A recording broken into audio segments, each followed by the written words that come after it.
Woke up this morning, I got up and prayed. I'm thanking the Lord for another good day. I kept it simple, no need to explain. Yeah. The devil thought he had me, I got away. Yeah. Don't it feel good when you've been in his presence? Yeah. Walking with him ain't no second guessing.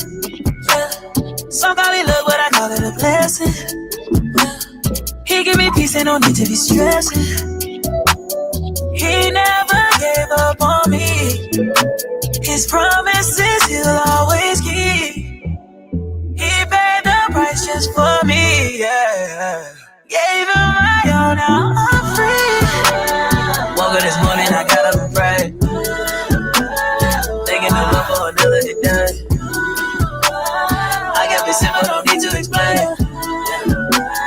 Never thought he had me, I got away. Yeah. Don't it feel good when you're in his presence? Yeah. Walking with him ain't no second guess. Yeah. Somebody love, but I call it a blessing. He give me peace, ain't no need to be stressing. He never gave up on me. His promises he'll always keep. He paid the price just for me. Gave him my all, now I'm free. Woke up this morning, I got up and prayed. I'm thanking your love for another good day. I kept it simple, no need to explain. Never thought he had me, I got away.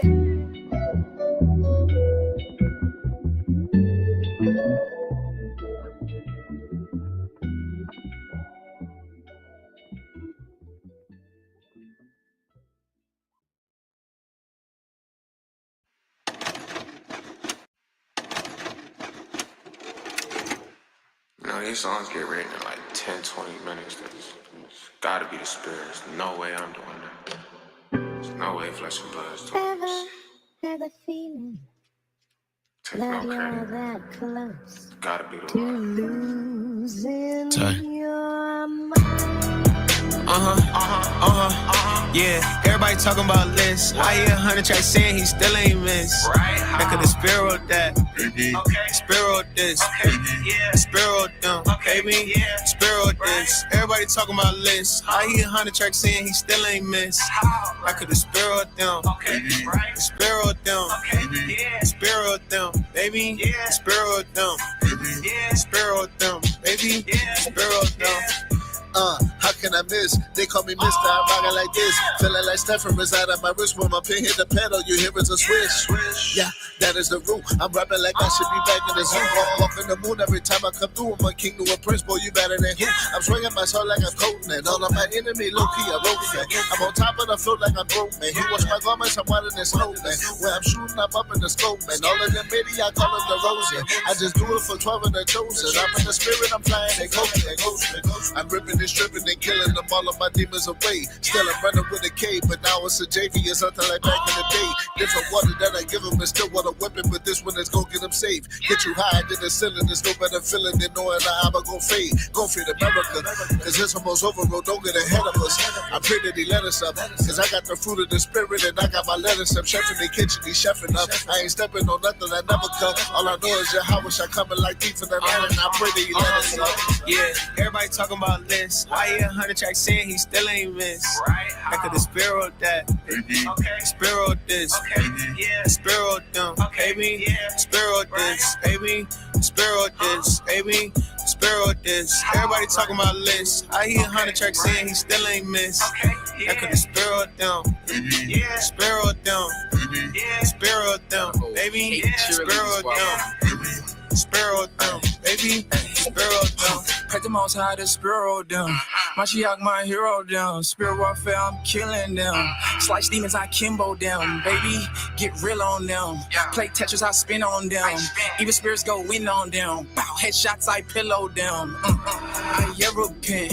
The laws, I'm still on them. Kingdom of heaven is still at hand. Paralyzed people feel on that. It's outstanding. How can people take credit for talent? Just be humble and seek out advancement. Cause the most I made you ain't the atlas. your whole life a moonwalk, y'all be backwards. I just say what he wrote like an actor. Abba made me a star like an astronaut. Mashiach said my body a temple. It's just him in this house like a bachelor. That came straight from the court like a laughter. We stay covered in blood, not the plasma. They said, how you write what you be rapping? Yeah, everybody talking about lists. I hear 100 tracks saying he still ain't missed. I could have sparrowed that. Sparrowed this. Sparrowed them. Baby, sparrowed this. Everybody talking about lists. I hear 100 tracks saying he still ain't missed. I could have sparrowed them. Sparrowed them. Sparrowed them. Baby, sparrowed them. Sparrowed them. Baby, sparrowed them.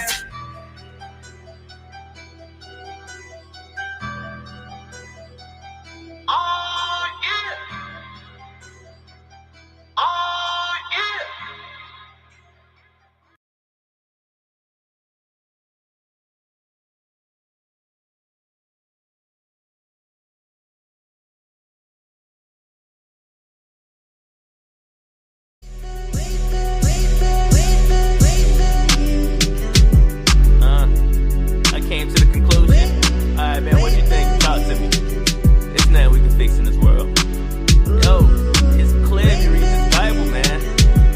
Man, when Christ coming back? You know? Hey, I'ma wait. I'ma sit right here. No, for real. Yeah, I'ma wait. I'm sitting here. Struggle real cause I'm new and it's truth. Had to change my ways and the things that I do. The world start tripping when you start wearing fringes. Your friends go missing and your fam won't listen. They say that I changed cause I'm doing things different. Instead of following the pastor, prefer to follow scriptures.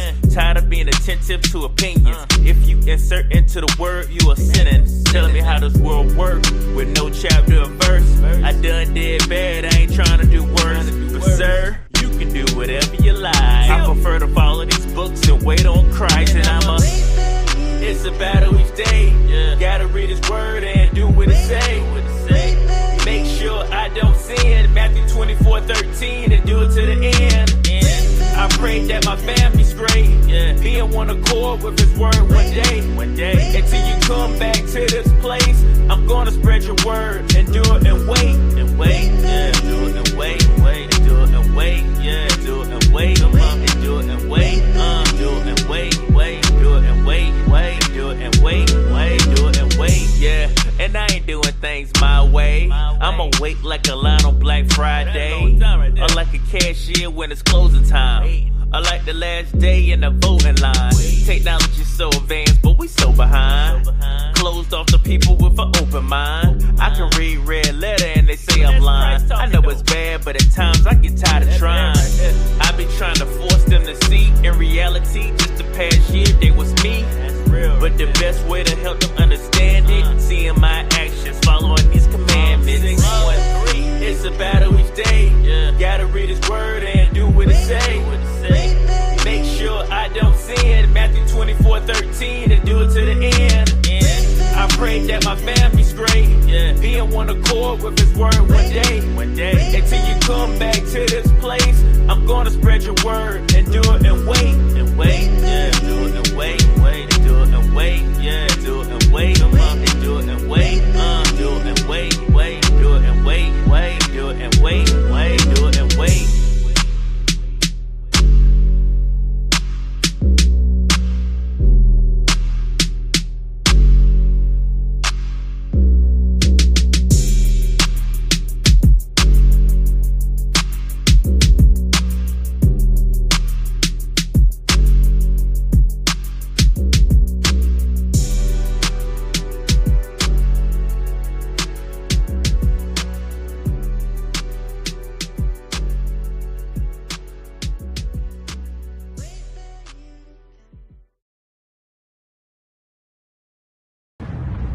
AnointedHOS. Shalom, shalom. This is Officer Sanat with the Anointed House of Saints, coming to you with the verse of the day. And I'm coming out of the book of Proverbs, chapter 22 and verse 6. And it reads, Train up a child in the way he should go, and when he is old, he will not depart from it. The Most High is letting us know that fathers and mothers have to teach these commandments, these laws, statutes, and commandments to our children when they're young. Not when they're 14, 15, 16. We just start when they're at the age of understanding. So understand that these commandments are our life and they're the life for our children. Shalom.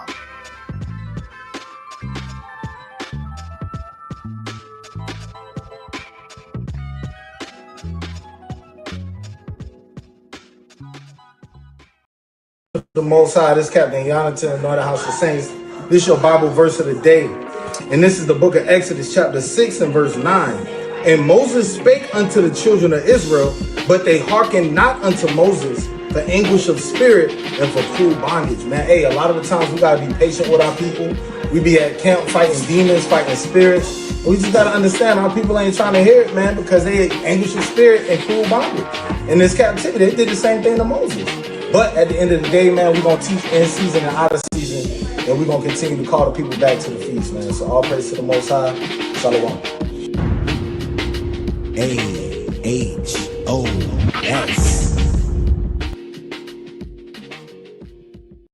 West, WFI, HOI, verse of the day. Go ahead. The book of Daniel, chapter 7 and verse 18. Read it out.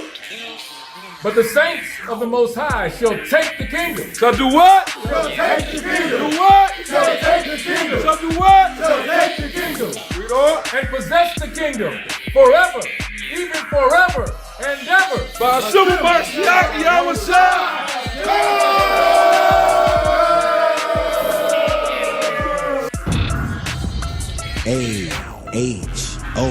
AHOS.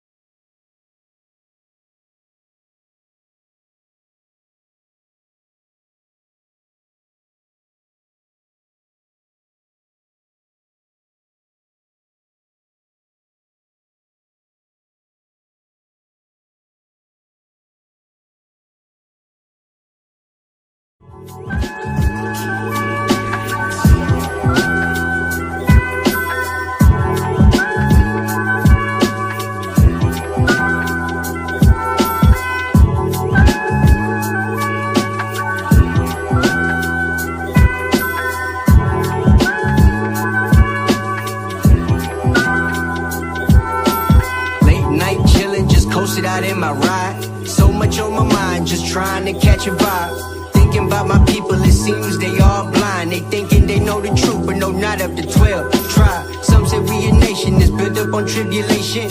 Some say we was taken and put in this situation. I say honestly, man, it's a little bit of both. Just taken from a nigga who parents native and Haitian. White folks stole my people's land, but we gon' take it back, cause the Most High put the power in our hands. Yeah, we going straight reprimand, cause the people did us dirty and never got punished. From here to France, they out here preaching peace, but to us ain't none given. Convince us to protest, but disregard how we living. Well, soon y'all gon' know how we feeling. Yeah, Howard's coming back to prove to you that you ain't been forgiven. I'ma break it to you now that with this joint ain't no hook. The aristocrats on the mic pushing them words like a book. I'm anointed and I'm a saint and I got these niggas shook. I'm a Danite prince of the power and I can't be forsook. I think it's unfortunate that y'all couldn't face the facts. You so confused, you can't seem to break down Romans and Acts. When I teach, y'all got me losing all of my patience. Hear the word Israelite and then you turn to Galatians. Honestly, y'all need to do some investigating. My people acknowledge but still fighting for education. Broke them shackles off of my mind and set me free. Now, Father, y'all got me thinking immortal relation. Try and wake y'all up, but you suckers being complacent. Shot that nigga in the street, but how you grew up's adjacent. Take a nigga life for a little bit of wealth just to spend that shit and move back into your mama basement. Now you become a Muslim so that your life don't get taken. Boy, assalamu alaikum, bean pies, green eggs and bacon. Allah just the title, not the name of the Most High. You an Israelite, soon to be seeing revelation. Hey, now they saying the prince is lyrical. I'm ruling this thing, but it ain't nothing empirical. Yahweh shots at the comforter, got me feeling spiritual. Yasha Allah on the rise, I ain't even hit the pinnacle. Hey, y'all know ain't too many better than I start watching on this mic, I even got a letterman. Skills concrete solid, I ain't talking settlement. Reppin' the Anointed House, man, you know we killing it. Hey, this time around, y'all better get a ticket. This youngin' hit a bomb like them 90 Mess with the man of the Lord, might end up in the clinic. We taking the kingdom soon, 1 hour, 0 minutes.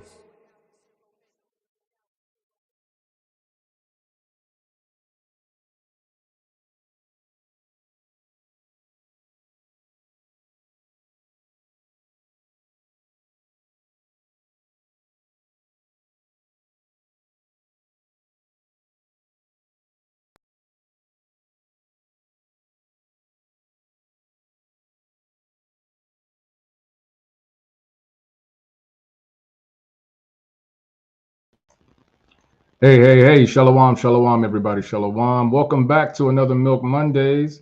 I'm Officer Knock, and I'll be joined shortly with Captain Captain Eliel. So, hey, want to say all praises first. Want to give all praise, glory, and honor to Yahweh, by Hashem HaMashiach Yahweh Shai. Want to thank everyone for being here on this Monday night for Milk Monday. We have another excellent and powerful class and lesson that Captain's going to go over. The title of tonight's class is Here's Why ICE Should Bring Blacks and Mexicans Together. I'm actually pretty eager to hear how this class is going to go about. But hey, before we get the class started, I want everybody to make sure you get your Bible out, right? Get your Bible, okay? Make sure you got your bag of markers, highlighters, and you got to have a notepad, right? You got to write this information down so you can study. You can go over it again. You can share this information with your family and friends, and all those sort of type of things with that. All right, all praises for that. So before I give shout outs and before Captain come on, let me go ahead and pull up this feast day calendar just to remind people of our high holy days that we have coming up. Let me pull it up real quick. There we go. This is Anointed House of Saints feast day calendar 2025. All right. And we are in the month of June, right? We're in the month of June. So we do have our fourth new moon coming up. That'll be June 25th. And as always, we do always do a lesson on our new moon classes for our lesson or a class, Slakia. So stay tuned for that one. That's June 25th. That'll be coming up on June 25th. Also, we have some other dates coming up. And if there's any officers or captains in the chat, go ahead and post. I know there's some events. We have an event coming up in North Carolina. It's not on our feast day calendar, but I know it's an important day. I believe it's a back to school event that we'll be having in the North Carolina, in the Greensboro community. Also, what we do have coming up, though, is our next high holy day would be our Feast of Trumpets coming up September 21st. That'll be coming up down the road. All right. Let's see. We also have can captains also, because I don't have the information, Salakia, for that, y'all, but can captains also post for the Hebrew Hamashara Yasharala Summit that'll be taking place in Atlanta, Georgia. It will be hosted by Anointed House of Saints, and those dates, if someone can post that date in the chat, would appreciate it very much. Let me go ahead and pull Captain up real quick. Shalom, Cap. Shalom. It's the 26th through the 29th. There we go. 26 this month. Okay, Con. So 26th through the 29th of this month. Also, if any captains from North Carolina can post the calendar event for the community, the back to school community event that will be taking place in North Carolina, Baba Cashapp would appreciate that. All right. Con. So now let me go ahead and get these shout outs going. We can go ahead and get class started. And as always, we have our lovely mother, Johanna. Take your time with those, because I gotta put some stuff up right quick. Okay, God. A wonderful mother, Johanna. She's always diligent, always here. Shalom to you, sis.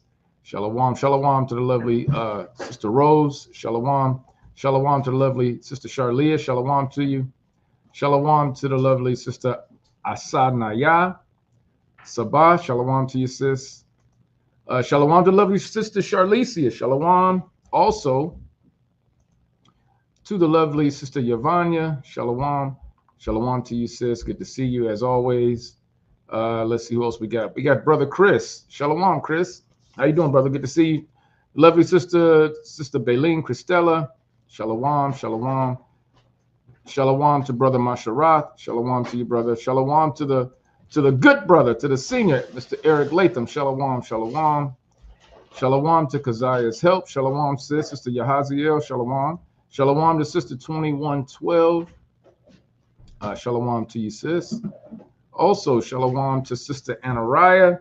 That's the house of Nadab. That's DTA Nadab. Shalom to both of you. Shalom. Let's see who else we got on here. My mouse is not working right. Shalom to that mighty brother Azariah. That brother's like a tank. Shalom to you, shalom. Shalom to the mighty soldier, be like ants, mighty soldier Gary. Shalom to that mighty soldier Kawal. Shalom, shalom. And I think if anyone else wants to be shouted out, just post, a shalom in the chat, and I will shout you out. I will shout you out. Did someone else? Nope, no one else did. All right. So again, tonight's class is called "Here's Why ICE Should Bring Blacks and Mexicans Together." Now, as y'all all know, y'all been seeing things getting stirred up. The pot's getting stirred. A lot of things going on with the United States and with other countries. We have the war and the battle in Israel and Gaza and the Gaza Strip. We also have situations going on with Ukraine and Russia, and now we have a situation where we also have Iran, right? Israel bombing Iran and Iran retaliating, right? But not only that, now that's everything outside the world, but within the United States, we also have something going on, right? And it's dealing with these ICE deportations that Trump has ordered all throughout the United States. And it has been affecting, more importantly, more especially, our Northern Kingdom brothers and sisters. And as we know, we've been hearing things about ICE basically going everywhere. They're even going in schools and pulling kids out of school. Is the information that I've looked up and even seen. So it's causing a lot of havoc. It's also causing rioting, which we got going on right now on the west side of this country. So there's a lot of things going on. So we're going to go and look into this and see what the Bible actually says about this, or if the Bible actually speaks on certain things like this in these last days that we're in right now, right? So if anybody, if there's anyone, matter of fact, anyone, go ahead.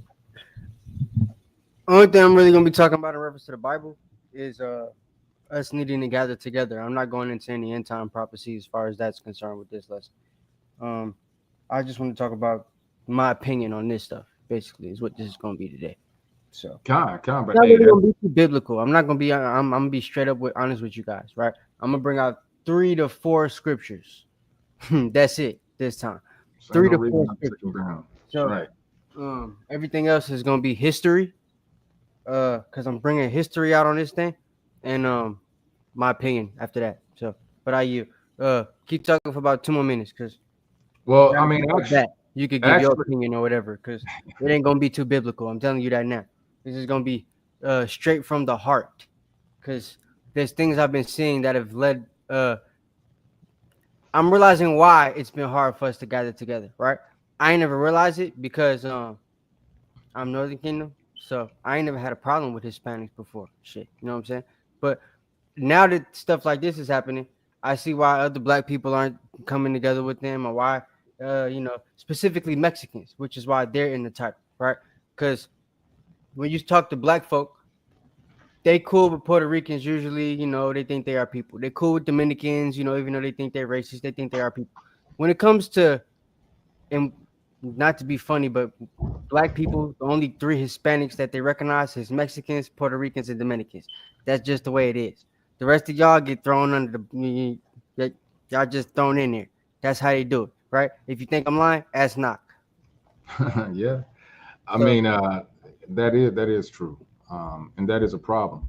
But I mean, but the point that you're coming up with, gathering together, is a biblical, and so it's something that we actually do. Yeah, that's why I said it's not gonna be too biblical. Like, I'm not gonna be going into a huge lump of biblical topics, but that's definitely one of them. That's one of the that's the main gist of the thing. But before we get into that, I want to give my opinion as to why, so I can educate, especially black people, right? Because I feel like since I look black, you know what I'm saying, everybody gonna be cool with me saying what I'm gonna say. So I feel like there's things they have to understand, because when I was growing up, my mom is Haitian, right? Any Hispanic was white to my mom. Knock, how was that? Was it like that for you growing up? Say that one more time, Kat. Say it one more time. Hispanics was just white. Well, that term, I mean, because there was a difference. Not as When far as you looking at them as white, but you called them white. well, Or I'll say, your parents like, did at least. well, I said like this: Hispanics, that term right there versus Mexican was different because I grew up with a bunch of Mexicans around Mexicans, so I didn't look at Mexicans and take that as I'm Hispanic. not talking Hispanic about was you. always white. I'm not talking Hispanic about was you always white. looking at them. I'm talking about people you grew up with. Because I ain't look at them like that either. Because I grew up with them. I'm talking about Right. people that you grew up with or people in your family that did not grow up with them. How did they see those? How did they see Hispanics? Did they classify them as white, or did they see them as Mexican and Puerto Rican, Colombian, Venezuela? I mean, like the broad term would be umbrella term form would be Hispanic. So they seen them as separate, different, not as us. And a lot of those Hispanics contain white folks. I guess that's because he's from up north. But in the South, where I'm from, right? If you wasn't cool with Mexicans, all the Mexicans was white. And that's typically what I hear today too, right now in 2025. Mainly Mexicans is who people try to say is not our people. Right. You know what I'm saying? And the term that they use for them isn't, when they say Hispanic, it's to say white. And a lot of times people in the South will just call Mexicans white. You understand? They won't classify them as Hispanic, or if they do, they're saying Hispanic as white. When you look on a census or a registration piece of paper where you have to type in your job or something like that, you see there's always a classification that says like Hispanic, not Latino, or something like that. It's a special classification for Hispanics. If you're not Hispanic or Northern Kingdom, you probably never noticed it. But they have a special classification separate from just a regular Hispanic for certain Hispanics, where it's like a white classification, right? To separate them from everybody else. So thank you, sis. She from the South. So you're on mute. Can you? I said the same thing. I was just trying to show you that the way that it's worded. When up here up north, when you say Hispanic, a lot of times that would be labeled as someone who is potentially white. But when you said when you say Mexican up here, we didn't categorize Mexicans with the whites. So that's the difference up here. Yeah, up here. Yeah, that's why I say that. That's because you're up north. Because here in the South, and that's across the whole South, which is, I'm about to explain to you why with the history we're gonna go into today. But in the South, Mexican is seen as white unless they look different and act different. If you just say the word Mexican, you're typically talking about the white ones, right?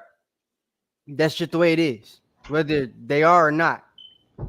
When you say Hispanic, you're talking about the white ones. You know what I'm saying?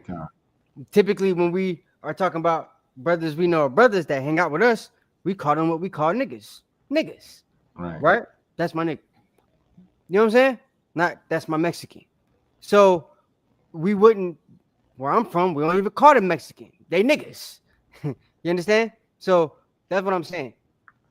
And if you've watched any of the protests in Georgia or anything like that, or talked to people in the South, Tennessee, Texas, North Carolina, South Carolina, Arkansas, well, maybe not Texas, because Texas is Texas, but everywhere I said except Texas. When they say, when you're black, right? When I talk to my black friends, they typically don't, the only Hispanic they don't see as us is the Mexicans. And it's typically because a lot of them see themselves as white, right? Or different than us, I would say. If not white, different than us, right? But it's a different type of different. Like the Dominicans see themselves as different than black people. Me no black papi. No, me no black, right? But you could tell that nigga, he darker than me and not put together. If you put me and Knock together, he's still darker than both of us. After I've been in the sun. Without like all short sleeves. I'm gonna be dark. Y'all ain't see me like that because I be covering up. I work outside. I be covered up like an Edomite and stuff. You know what I mean? So I don't be. Well, no, I'm lying, but I have a nice hat on, right? So sun don't get me, and I wear long sleeves, so I don't be tanning like that. But I went outside over the weekend for camp, and you can ask my girl. I was 3 different shades of brown. You feel me?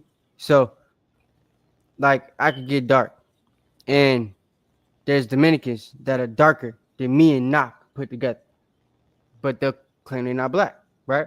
You could tell they black, so brothers don't really pay attention to that. But when it comes to certain Mexicans, they look white, like Canelo Alvarez, for example, right? Luckily for Canelo, he act like a nigga. If you know Canelo, if you've spoken to Canelo, if you know people that know Canelo, Canelo's a nigga, all right? If you've seen his brothers, spoke to his brothers, been around his brothers, seen his brothers box, seen them interact with each other, they niggas, right? So you could tell once you get to know them, right? And like Knox said, there's a certain way he looks at them because he knows them. Me, I'm Northern Kingdom. So I got Mexicans in my family, right? I got Puerto Ricans in my family. I got people that I'm like, I grew up with Latin kings and all that type of stuff. You know what I'm saying?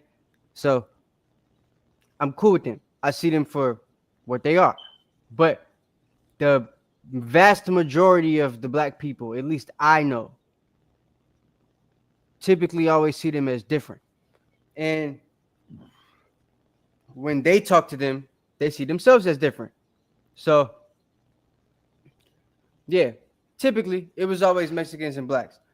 You from Texas, though, ain't you, Balin? So I said Texas different. And in certain hoods, it's different, too, because where I'm from, it was Mexicans and black. So, in fact, it got so bad here, they redistrict the schools about 5 times since I was in kindergarten just to try to separate the Mexicans and blacks. So they finally did. Now they got all the Mexicans going to Central and all the blacks going to either Shiloh or South Gwinnett. So, you know, that's what it is. Or now Grayson, because they right down the street. So it's like, but yeah, they've redistricted to separate us. But like I said, in some hoods, even in Georgia, I'm from Gwinnett, right? I'm from the suburbs, right? Kind of sort of suburbish area, right? Right outside the city. And then, but if you go in the city, it's not a lot of Mexicans in the city, right? Mexicans are smart. They like land, you know, Northern Kingdom. We don't like to be all bunched up together, living on top of each other, unless you like Ephraim or something. You know what I'm saying? So, so like they be out in the country. They go get land. And it's not a lot of them in the city. So my homies that's like from Stone Mountain or from Decatur or from actual Atlanta, right? They don't typically talk to a lot of Mexicans, right? And when you talk to them brothers, they never see Mexicans as us. It's not blacks and Mexicans to them, right? And it's those people that you got out there doing the protests right now. It's those brothers that don't have no relationships with them that are on the TV and on the YouTube channels and making the TikTok videos telling people, hey, y'all wasn't helping us when Breonna Taylor and this, that. When I ain't never been to a protest of one of them things since I've been in the truth, right? But I remember seeing signs on TV where it's like Hispanics is holding up black and Hispanic signs and stuff like that. Unity, you know, black and brown unity and all this different stuff at every freaking protest. So I just thought it was a double negative, but I also see there's the standpoint of, you know, the actual Mexicans that don't see themselves as our people either. So I wanted to speak on both sides, right? But for the black side, it's like them being uneducated on who the Mexicans are and why they are the way they are. Those of them that see themselves as white, right? So that's kind of what I wanted to do with a little bit of this class before we get into that. Kind of educate y'all, because we're a camp that has more black people than Hispanics, right?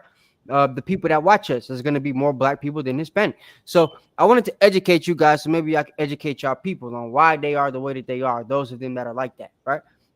And maybe that'll in turn cause you guys to make friends with the ones you might see in public all the time or whatever it might be, right?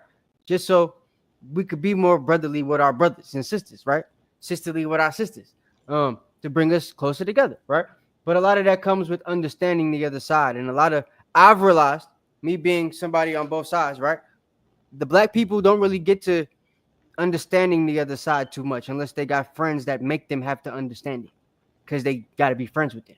You know what I'm saying? If you've never had to be in contact with some type of Hispanic person, though, like constantly for a long period of time, I'm not talking about like at school where it's just hi bye, like actual friends, right? Where you get to know them, you spend time with them and stuff like that. Niggas don't typically dive into that type of stuff. Would you say I'm right or wrong, Knock? No, you about right. All right. So that's just my experience. If anybody's, different, than all praises. But that's what I've experienced here in Georgia, right? In Florida and Michigan, stuff like that. Where you don't have a lot of Mexicans within the vicinity of the black people in the area, black people or Hispanics, but mainly Mexicans, because that's who we got a lot around me. So, but any Hispanic, the black people in the area, if they're not used to being around them or used to talking to them, a lot of them don't think they speak any English. A lot of them think they all illegal. A lot of them don't know Mexico used to be America, and that like they don't even know that. Niggas is stupid. You know what I'm saying? So that's why so many of them on TV talking about, hey, them people don't need to be coming over here to America. They're illegals and da da da da. And the Mexicans like, what you mean? This was ours. Right. We just coming back over we just coming to the other side of our land. What you talking about? The brother is supposed to be defending that, but they don't know that because they uneducated, right? Inner city schools ain't talking about that stuff. Ain't no Mexicans there to talk. There's no reason for the teacher to go into it. They skipping that. You understand what I'm saying? They know the kids it's not gonna be an SAT question. They don't need to learn that crap. All right, it's cool. We're gonna skip it. That's it. I lived around Mexicans. So what did the teacher do? Went into the history, right? It's like if you go to an all-white school, you think they going into Black History, all Black History Month? Hell no. I know because I went to an all-white school for 2 years. Black History Month was terrible. It's 2 days. February is 28, but when you go to a white school, it's 2 days. Then it's back to business as usual, right? So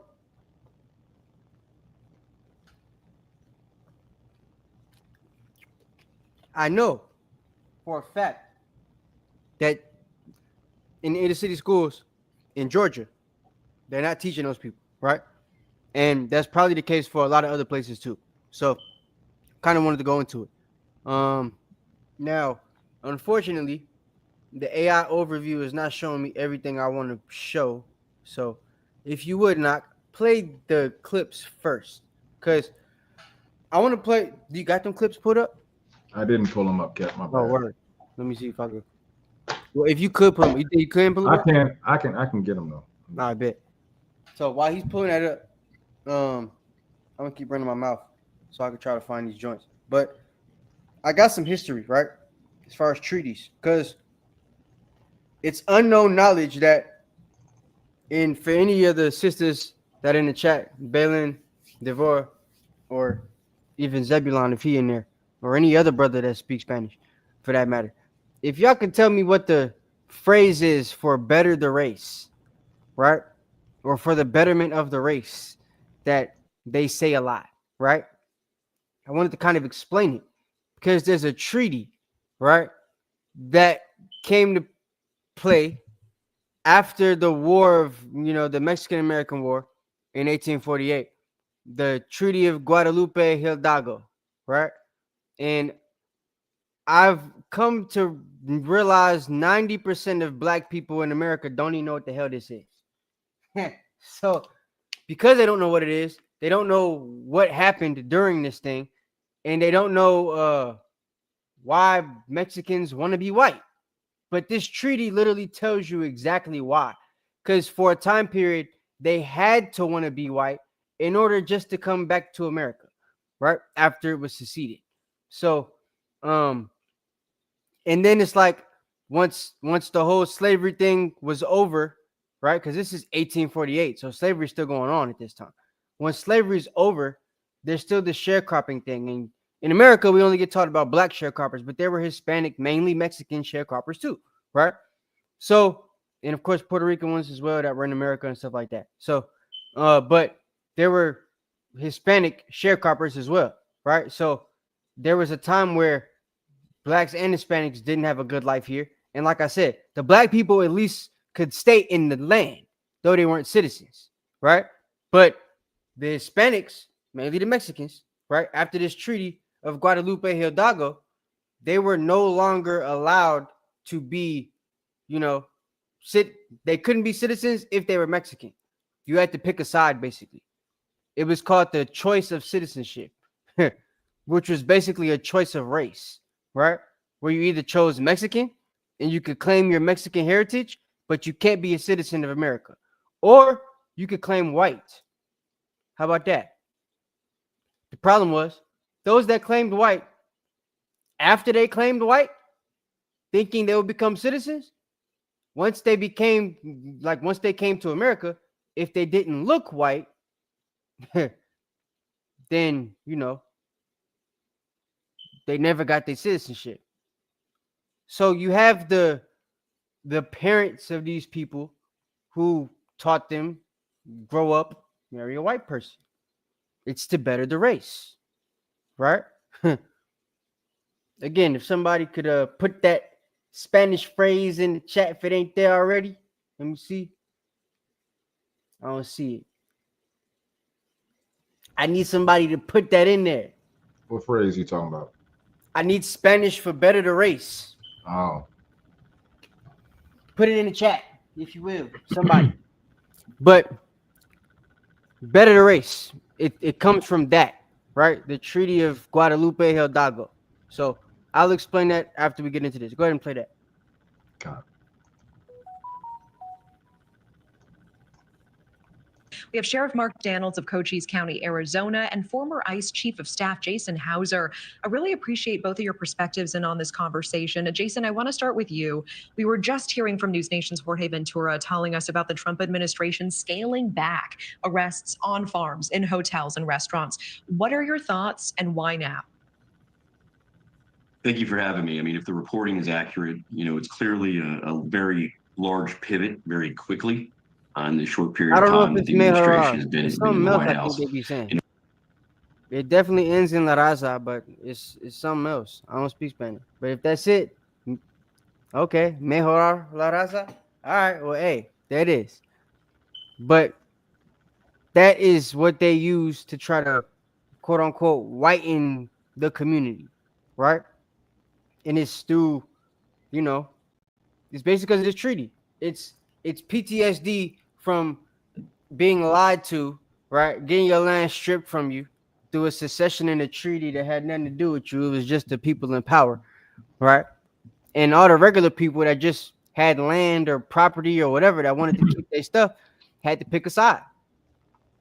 And you got to think, Texas was Mexico. California was Mexico. So there's a lot of Mexicans that were in Texas and California, right? Arizona, New Mexico, all that stuff, right? So it's like, and then you got Native Americans in Colorado, all that stuff. It's like Northern Kingdom, right? So even the tribe that I'm connected to, Comanche, we in Texas, Colorado, New Mexico, all that stuff, right? So like they're all there. And the Mexicans lose the war. Right? So really won, but the treaty, yeah. So but they signed the treaty anyway, like some duck monkeys, which that's your fault. That's part of the reason why we're gonna talk about that in a minute though. So they signed a treaty, and then Mexico, California, Texas, all that stuff is ceded, right? Separated, split. So all the people that live in those lands now have to make a decision based off this treaty, right? Either be white or be Mexican, right? Those that were Mexican went back to Mexico. Screw you, white people. All right, bet. Those that had, maybe businesses or whatever, land, family heirlooms that was passed down from generation to generation since 722 BC. I don't know. You know what I mean? Important stuff. So, if it's my people, a band of horses that they stole from the crackers in the 1400s that they didn't want to give back, been passed down from tribal elders to tribal elders, and niggas ain't want to leave Texas, and here we are. So, like that type of stuff, they didn't want to go. So, bam, now you got to make a decision: either be white or take flight. And a lot of them chose be white. The problem was, niggas still look like me. Look like Sister Balin, and like nah, y'all gotta get whiter. This ain't gonna work. We can't be here like this and y'all like that. Y'all gotta do something about that. So they said, you gotta look like this, or we're not gonna give you citizenship, right? And those people that didn't look white enough never got what they wanted. So if you were married to a man that looked white enough, might have been straight. Know what I mean? But if you wasn't, it's a wrap. So it's like that's what it was right there. And it's from the treaty. So I want to get into the treaty, but this right here, this video, the reason I'm showing this is because this is like the white side of it, right? And it's a lot of black people taking this sentiment. So they're taking what this white guy at the end is really going to say, and they're taking it to heart. They're repeating it, and they're posting it on the internet. So I wanted to show y'all this. Go ahead. You know, clearly the sort of policies of mass arrests, targeting non-criminals, shifting to quotas arrests is something that's not in community's interest. It's not in the interest of our economy, and it's not in the interest of public safety. Holy shit. I thought that was a little boy, bro. Why is his voice so damn deep?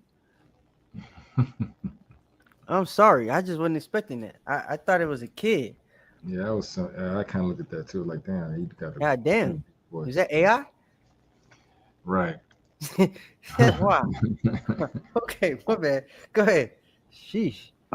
So, you know, you can see the pushback happening to the White House from the business community, the agricultural community, and that's why you see these things happening. But my concern are really two things. One, you know, we have a situation here where, you know, the White House on immigration sometimes doesn't know what the policy-making left hand is doing. It's not communicating with the Twitter controlling the right hand, and I think that is a big problem here. I think that the gains that we've made over the last couple of years, in the last 6 to 12 months on border security and the flow to the southern border should be applauded. What we have here has been about 120 days of attacking our communities and sort of going after those that were here legally. They've been screened, they've been vetted, they were seeking pathways to work hard and join our communities. And nowhere is sort of immigration enforcement quotas adequate, and it doesn't meet our public safety needs. Okay, so Sheriff Daniels, I want to bring you in here. Does the pausing or the lessening of raids and arrests, you know, on farms and hotels and restaurants signify that these protests are working, that the Trump administration is making concessions to protesters? I can't say that's true, or maybe it is, Tasha. I will say this, though. As we all sit back and we watch this, we give our opinions on your show and many others, and Congress. Where is Congress in this? This is something that's been discussed for years. I've testified in front of Congress numerous times. And the pinch of all this is local law enforcement, state law enforcement, our federal agents trying to do the best job they can. Congress needs to quit playing Monday Night Quarterback and fix the problem, working with President Trump. We need to get some good immigration laws and fix them the way they need to be fixed. Jason, I see you nodding there. With the time we have, I want to ask, the Trump administration began all of this, the mass deportation initiative, by saying it is going to focus mainly on criminals and the worst of the worst, in the president's words. Do you agree that they focused on the worst of the worst thus far? There's 1.5 million individuals with final orders of removal that ICE should be focused on. Additionally, within that, they should be focused on those that have criminal convictions and are public safety threats. Over the last 3 weeks, we've seen ICE being directed by the White House to go into children's playgrounds and into restaurants and to create these sort of fear tactics. That's not at all what should be happening. But clearly, you know, I worry that even with this slight pivot, that it is sort of like saying to ICE that don't go into farms or restaurants, but these migrants still live within the communities. Their children still go to school. Will the individuals be targeted because they're already checking in, they're complying, we know where they live, and to hit just these sort of mass quotas, in this political theater is not what we need. And we need to be focused on those that want to hurt our communities and take advantage of our broken immigration. Go back a little bit. Hit the little button, go back 5 seconds. Hit the little arrow. No, okay, that worked. Yeah, right there. Yep. It's on those that want to hurt our communities No, and take go advantage back of our 5 more broken seconds. immigration system. To the two people standing, yeah, right there. So look, these two, they would be considered too dark, right? They're not white enough at all. So if we under the rules of the Treaty of Guadalupe, they don't even get the choice to choose white or Mexican. They getting sent back to Mexico, right? So it's the same type of situation. Nothing new under the sun. They'd be rounding them up and taking them back too, right? He's basically reenacting the laws of the Treaty of Guadalupe. Only he's making it more of a class thing now as opposed to a race thing, right? People think that Donald Trump is a racist. I think he's a classist, if that makes sense. I think he hates poor people, hates people that ain't trying to better themselves. So, yeah, that's what I think Donald Trump is. And I think he's kicking people out of America that are going to take from white people's opportunity to better themselves. It's the main reason why he's taking out a lot of the Hispanic. And there's other financial things too that he's got going on too, with Bitcoin, Basel III starting next month, in July, the backing of the currency with gold and silver and stuff like that. If y'all ain't know about all that stuff, but he got a lot of stuff going on that he don't want extra bodies in America for, and that he needs a distraction for, so that America's regular citizens don't know what's going on, right? So that the elite can get ahead of the field. You feel me? So what better distraction than to have you niggas, worried about martial law and, your homies and your wives getting kicked back to Mexico because, or Haiti, or Venezuela, because, they need distraction. So, yeah, go ahead. I want to show a contrast to this though too. As he's put this order in to send away our northern kingdom, he's also bringing in what he terms as refugees from Ukraine and even more recently South Africa. There's a few articles about him bringing over South Africans, I'll say it the correct way, from South Africa because of race discrimination in South Africa. Yeah, he's bringing them in, but let's be real, it ain't a lot of them coming in here though. But the point is that there's a lot of Ukrainians here. There is a lot of Ukrainians. There is a lot of Ukrainians here. But sure. I'm just saying, more recently, you see the dynamic from having our brothers, pushing our brothers out, and then bringing in his so-called people from other areas. But don't look at them as. And when you say class, I'm trying to. I don't. You're right. I think he is more of a classist, but I also think there's a little bit of white. I'm not saying he's not racist. Yeah, okay. I'm saying it's more class than anything. He's putting his race in a position to be the top class. That does. That actually, and that goes to the point of But what I mean by classist and more classist than racist is he's gonna be cool with black people that got money too. Because he's already shown he can do that. That's what I'm trying to say. So yeah, a straight racist can't be cool with black people that got money. They don't give a damn. They're not gonna try to do no business with them. So Donald Trump's done business with black people. You know what I mean? He's already told you he's gonna let Diddy go if he's treated unfairly, aka if he gets put down, because Diddy might got some on him too. You know what I mean? So like, it's stuff like that. That's class. Diddy's a high class individual, so he cares about Diddy, right? So it's stuff like that. But yeah, what you said is true too, for sure. But like, I'm putting it more so in the realm of the race thing with the class. I do see him bringing in the Afrikaans, He's bringing in the Dutch people. He's bringing in Jewish folks. He's bringing in Ukrainians. You know what I'm saying? All to try to better his people, make America great again, right? He said he's going to make Israel great again. He's going to make Russia great again and Ukraine great again. So to be fair, all the people that you mentioned, minus the Africans, because they don't really care about South Africa, he ain't going to try to make them great again. Instead, he's going to move the white people from where the black people at and get them vouchers to stay in America and big houses and all that type of crap, right? So that's what I mean. That South African thing has a more connection with Elon Musk than anything else, I believe. But go ahead. Yeah, but Donald Trump also got connection to the Dutch. His mom being Dutch and Irish or Scottish, whatever the hell she is. So he liked them too. They're his brothers. But yeah, but press play because the white cop looking guy at the end, he gonna tell you what they think. And what he says is ironic to me because I'm just looking like, but these are the people that actually. Anyway, just listen to what he said at the end. So.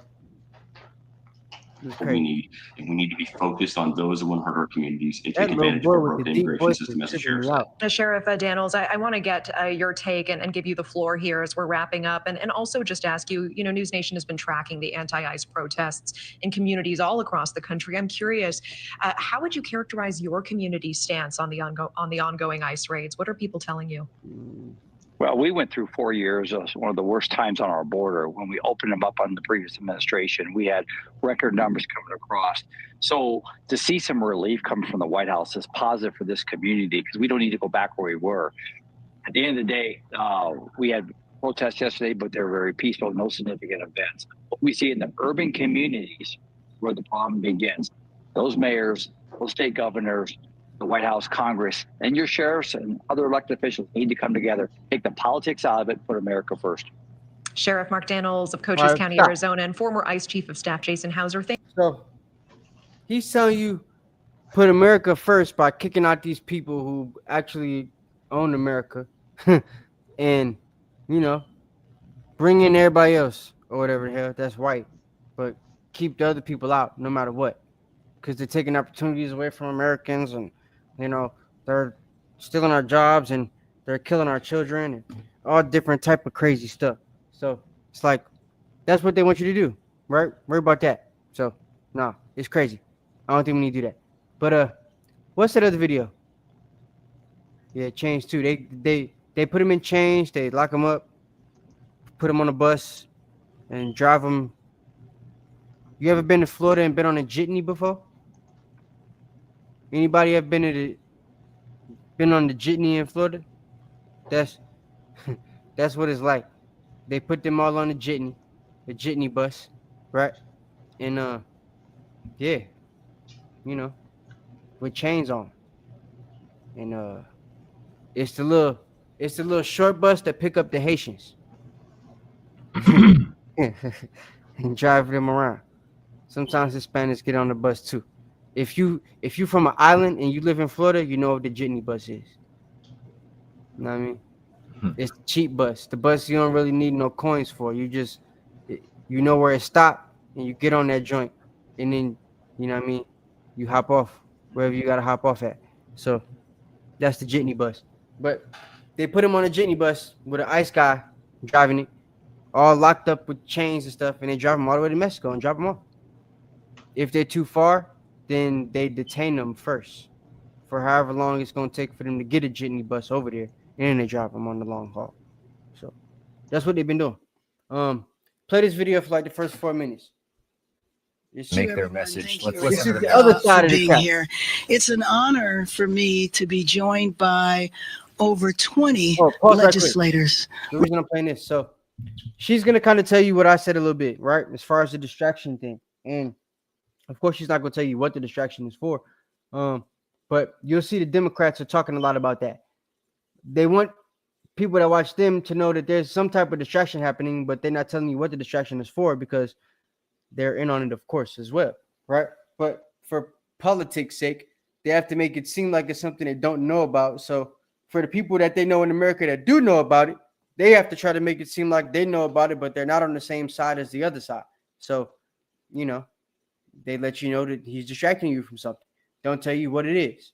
But one thing that I've realized and what I've come to the conclusion is, or of with the whole martial law thing and then bringing in the National Guard, right? Because if you've been paying attention, I believe as of today, they gave Gavin Newsom back the control of the National Guard so they could take all that stuff back, roll it back and everything like that, right? But over the last week, they were allowing it to happen because just like with COVID, to me, that was an experiment because of certain things I know that's been going on, right?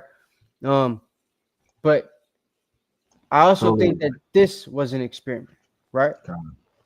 COVID was an experiment not only to see how they could pass the disease, but to see how they could control the masses with the fear of a disease, right?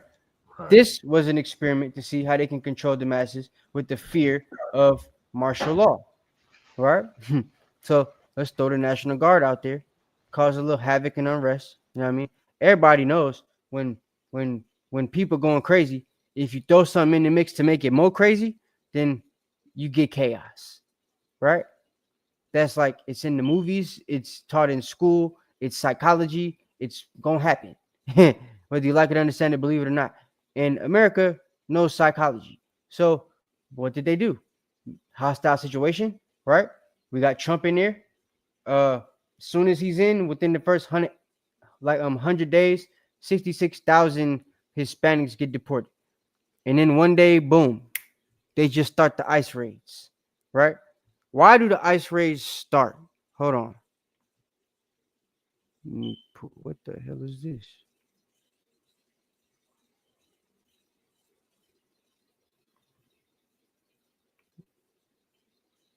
Okay. Wow. My bad. I just saw something on the share screen tab I ain't never seen before. Okay. So this is AI mode on Google, guys. If you haven't used it yet, try it out. It's very interesting. So, no, let me wait a minute. Okay. So recent ICE raids are part of the broader crackdown on immigration enforcement implemented by the Trump administration. Here's a breakdown of the driving factors. Campaign promise. President Donald Trump campaigned on a promise of mass deportations and a crackdown on illegal immigration, and his administration has been actively working to fulfill this pledge. There's another president that did this. Do you know who it is? The last president to massively deport immigrants like this, quote unquote. Do you know who it is? It was Bill Clinton. How about that? Did you know that? It wasn't a Republican. It was Donald Trump's True Group. Right. Yeah. Get with it or get gone. Y'all gotta get educated. So y'all know Donald Trump is actually a Democrat, right? He works with Biden, not against him. Biden's gonna die. And Kamala Harris is not white. Enough. She look Indian. She's white, but she look Indian. So one gonna work. Same bird. Huh? What were you gonna say? Said two wings of the same bird. Yeah, two wings of the same bird. Exactly. See, Barack run the world. He the most powerful of them all. He's more powerful than Donald Trump. He's more powerful than the Clintons. As if now he's more powerful than Halliburton. And I gave you guys that story in that class with his ties to Indonesia, right?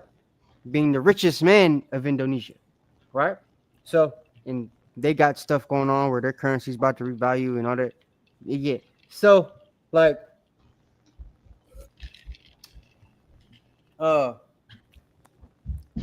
these people, they're all connected. Everything they do is a game for me and you that they play, right? Where the hell? Hold on, hold that thought. Say something right quick now. I don't know where you were at, Cap. I was taking care of something, but no, just going back on. I wanted to go back a little bit. I meant to say something earlier. I think Sis Baylin had brought something up about the. Let me see if I can find it real quick. This statement right here. Gun backgrounds check. We have to check white. And I wanted to say something earlier, but Captain was going on. And this just goes into what Cap was saying about the fact of Hispanics being white, because a lot of those, if you didn't fit the color scheme, or if you came over from the southern border, in order for you to have any kind of rights as a quote unquote American citizen, and you were coming as Northern Kingdom, you had to actually check white. And some, I believe, even check white on their job applications also. Yes, they do. And I'm going to explain why. And that's what I'm saying. There's a special classification because they know that they're not white. So there's a special Hispanic classification that Hispanics are supposed to know that if they don't want to be seen as an actual Hispanic, put this box, right? Mm-hmm. So you can still come and speak Spanish, but we gonna know what the deal is, right? Okay. So it's that type of situation. And typically the ones that check that box come with a certain spirit, right? There you go. Hispanic or non-Hispanic, Latino. That's what it says. Hispanic or non-Hispanic Latino, right? So if I'm not mistaken, I think Hispanic would be white and non-Hispanic Latino is the, what we would call the regular Hispanic. Right, that's how it would be. And isn't it the same as what you would basically call a conquistador would be more of a Hispanic. Versus right. Yeah. Hispania, right. Hispaniola, yeah. So Hispaniola comes from Hispania, correct. So like these people, it's the same type of spirit, right? Typically, where the ones that check white, because they checked white, they feel they have to act how they think a white person would act. So they be the ones that be extra racist at the job with the black people because they checked white. They see the other white people act like this, right? When they was on their way over here, this is how the white folks was acting. So if they go into the job and they got to act like a conquistador, they got to act like a conquistador. Then you get away from the job, you see that nigga at the gas station, he like, hey, what's up? And he's cool. You want a Corona? You want a Tecate? He offer you beer. It's a wrap. Next thing you know, y'all chilling, eating food and stuff like that, right? And he's cool. You go to the job the next day, he got the whip out, whooping your ass. Because he got to be a crackhead at work. That's what he checked on the box, right? A lot of y'all don't understand that because y'all don't know the history, right? And it goes back to what Knock just pointed out of what Sister Balin said. So we're going to go into it, right, with this. But, in fact, you ain't got to play the black lady because I don't want to hear her no more. We ain't heard her yet. I know. I'm just, David, go ahead. I don't even want to hear her, bro. She like gonna just say everything I said though, as far as just play like the first 4 minutes and 30 seconds. I think. What's that? 4 minutes and 30 seconds. The first 4 minutes. Play from 0 to like 4:30, 4:38, something like that. Okay. We might not even play that long. If she hurry up and say what I wanted to say before that, we just gonna stop. But I wanted y'all to hear the compare and contrast on both sides, right? Before we get into the history. And then after we get into the history, we'll bring up the scriptures on why we need to gather together now that y'all know the history. And then hopefully y'all could go throughout your lives teaching the history and living it like you're supposed to. And coming together with your Hispanic brothers and sisters, right? Because that is what they are. You know what I'm saying? We the same people. And you can't keep saying that and just saying it to say it like it's just supposed to be some unification term. No, my nigga. We're actually the same people. They just look a little different because of captivity. And because of captivity, and because the captive knows they look a little different, they're using games like this to play against us to keep us separated, right? Hoping they could make something pop off to allow race wars to happen before we actually become unified. That way, instead of fighting with each other, we end up fighting against each other. Right? So we are the only ones that have an entire category to ourselves. They don't ask no other. Exactly.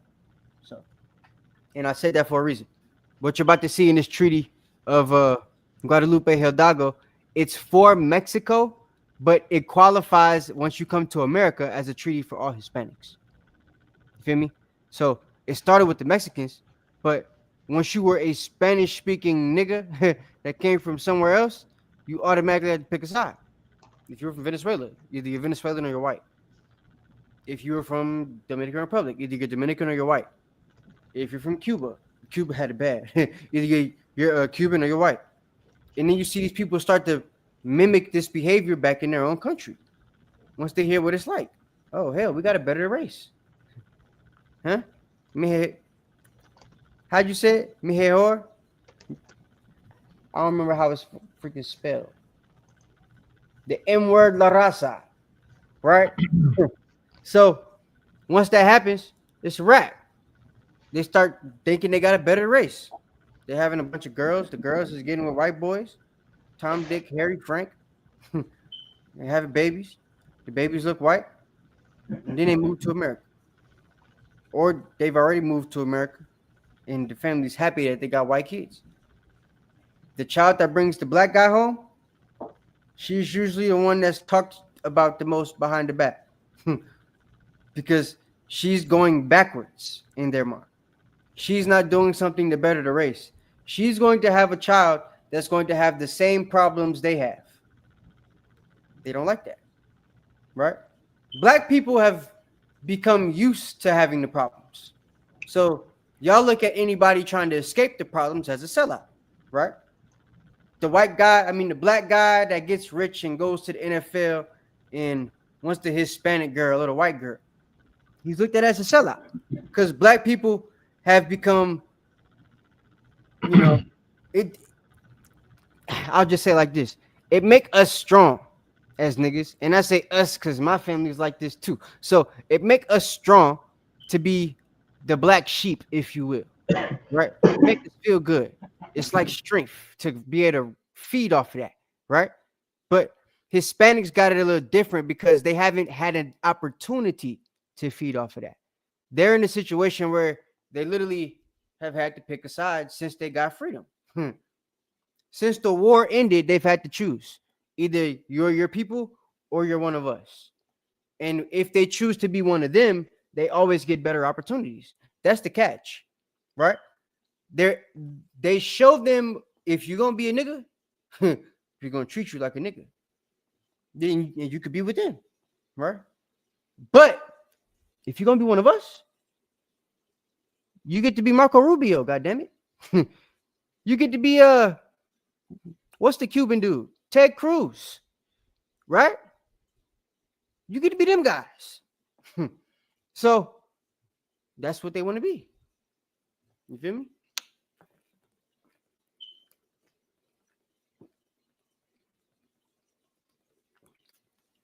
Sorry, this water's good. Man. But yeah, that's what it is, right? So let's continue reading on why these raids started, and then we'll get into the treaty. So y'all can learn something. All right. Because Knock, you still there? Nah, he might. Yeah. All right, that's cool. We're gonna do that. So I guess the Most High didn't want us to lose to that lady. All praises. All right. Campaign promises. So yeah, President Trump made his pledge, right? To kick a bunch of Hispanics out. As, like I told you, did Bill Clinton back in the day. And they're both in the middle of doing the same thing.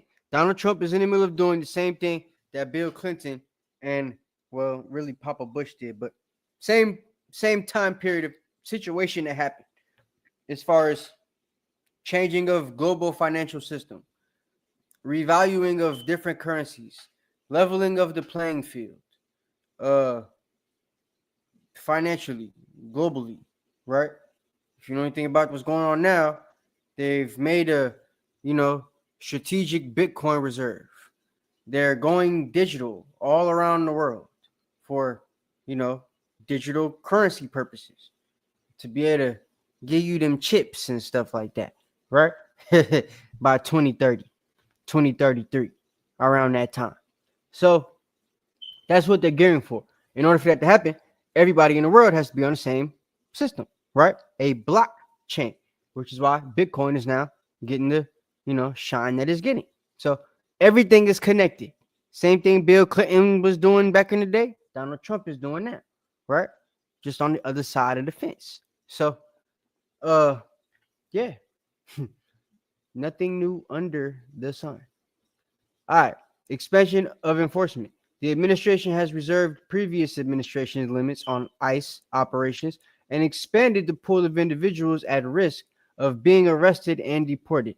This includes raiding workplaces, farms, nightclubs, residential areas, and federal buildings where immigrants report for court hearings or check-ins. So everywhere you know they're gonna be at, pull up, take their ass away, type stuff, right? That's what's happening. So, I never knew any of this, but things are starting to make sense to me now. Oh, bet. All praises. So, yeah. So I guess it's gonna be some of y'all learning too, then, right? We all had to learn. I didn't know none of it either. My family just, and my family's like split. I got some of them want to be white. They marry white people. And then the rest of them, which is the ones that I'm connected to, usually, like, I don't really know none of the ones that's married to white people. I met one of them one time. That's it. I don't know nobody else. So, I never spoke to him again. Like, I ain't never, but like, yeah. So, it's just, my family's on the black side. Like, we claim black. We don't even claim Hispanic or Northern Kingdom or none of that stuff. We just been black the whole time. You know what I'm saying? So some of us speak Spanish, some of us don't, some of us speak French, some of us, do all type of stuff. So, but that's what it is. We all had to learn. So welcome home. This includes raiding workplaces, farms, nightclubs, residential areas, federal buildings where immigrants come to check in. Increased arrest and deportations. ICE arrests have seen a sharp increase, with reports of aggressive tactics being employed, including targeting migrants and asylum seekers. So people that are coming here just to get some help. Hey, yo, what you doing here? In the what? Don't even speak English. Yo, you don't speak what? Hey, take that motherfucker away. Right? That's how it's going. Right. Literally. So, and people mad. Like, what do you mean? He just got here. He ain't been for 5 minutes. He came to check in and get some help. He's seeking asylum. I don't care. He can't seek asylum here. Got to come in legally. Nigga, he did. He did. He's here to seek asylum. You ain't hear what I just said? That's crafty counsel, though. That's dealing with that. So clump them all in together. And it's crazy because this is the AI mode on Google. So AI knows that there's people coming to seek asylum and they're still being deported. Crazy, right? So, and we're the head of the United Nations, if you didn't know that. I'm taking this right. We're the head of the United Nations. So, United Nations is the group of people, ladies and gentlemen, that make asylum seeking a thing in countries. Yet, the head of the United Nations is deporting asylum seekers from nations connected to the same continent as them. But, as Knox so eloquently stated and reminded you, he's allowing people from the other side of the earth to come in that are white. So, do with that as you will. Yeah, I want to read this. Data suggests ICE averaged over 1,300 arrests per day. Wow. At the beginning of the month. It's still June, right? A significant rise from the early days of the administration. He's only been around for like 200 some days, right? If that, 100 some days. That's a lot of arrests. 1,300 a day. A day. If you a nigga need a job, this lawn care company's hiring. That's Construction crazy. companies hiring. Plumbing hiring. I'm telling you, flooring, painting, hiring. Yeah. All that stuff niggas don't want to do. That Issachar been doing. The jobs is open. So,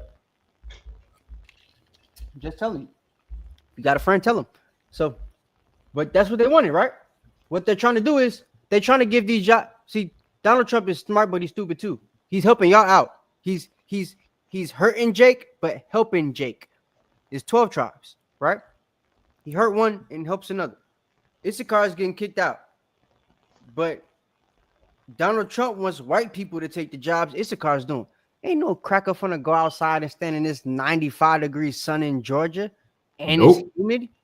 Nope. To cut some damn grass? Are you crazy? He gonna be dead by noon because of the sunburn. Ain't no sunscreen for that. Ain't nobody putting no shingles on. I'm saying, what? On the roof where you closer to the sun? Right. And your feet hot? Have y'all ever stood on the roof before? Huh? God. I told you I'm Northern Kingdom. I've done every Mexican job, I've done it. From lawn care to pest control. I've been there. Right? Roofs. Bruh. They'll be boiling by noon. 1:30, when the sun is the hottest, you the white guy on top of the roof. You know, the white men in the roofing industry, they usually just do the sales. They're never the ones actually doing the roofing. That's right. When you the salesman, you only gotta be up there for 5 minutes. You looking to see if it's any cracks or any holes in the roof. Oh, it's a shingle missing. Oh, bet. All right, I can get off. Take a picture of the missing shingle and you slide off the roof. You was up there for 2.5 seconds. The brother got to do the roof. He up there all day. He only goes down to eat lunch. And he eats lunch under a tree in the yard. God. In front of the house. Outside, still. God. Right? After it's over, he's drinking a beer on the grass, waiting for the lady that speak English to come pick their ass up in the jitney van to take them back to the Home Depot so they could go home. Right? That's what happens. In case y'all didn't know that. So they might take a nap on the grass, huh? No, I actually seen that when I was in Atlanta. I went to Home Depot one morning, Atlanta, and I saw them sitting you need work in the parking Atlanta, lot. That's true. To the Home Depot. That is true. Any city. They were at the Home there Depot by 8:30 in the morning. It will be a line of legal illegals. Right. I was like, "What's going on here?" I'm like, "Oh, okay, they getting ready." And they will work for anything. Yep. I'm talking about food, beer, money, shelter, gas money, a gas can, anything, because I've seen it. So, yeah. And Esau be taking advantage. Trust me. He be paying them like $5 an hour. And they be thinking it's dope. Because the peso is way lower. Right? So, that's what it is. Or the, what's that Venezuela money called? I forget. They didn't change this so many times. But yeah, all their money is lower than ours. So, that's what be happening. Right? But yeah. Ain't no Edomite going to go take those jobs. So, Jake, I'm telling you, man. Judah, Benjamin, Levi, y'all need some jobs. Brightview is hiring. All right. So, yeah, they've arrested 1,300 people, right? That's the reason why I saw these protests. Because they're arresting 1,300 a day minimum. Just since the beginning of this month. Right. Oh. I took this off the screen, but I forgot to show you all this. I'll just read it. Top White House officials have set targets for daily arrests, pushing ICE to increase its enforcement actions. White House Deputy Chief Stephen Miller has reported a push for a goal of 3,000 arrests per day. What month is that? Is that how recent is that, Cap? Right now. Come on. Hold on. I'm about to do the math. So, if they arrest 3,000 people a day, Donald Trump said, y'all was teaching my kids that by 2050 The language in America is gonna be Spanish. Well, I'll be damned. You ain't having it. I'm telling you, you ain't having it. 3,000 times, let's say 250. He trying to get at least 750,000 Hispanics up out here before the end of the year. And that's probably the minimum number, right?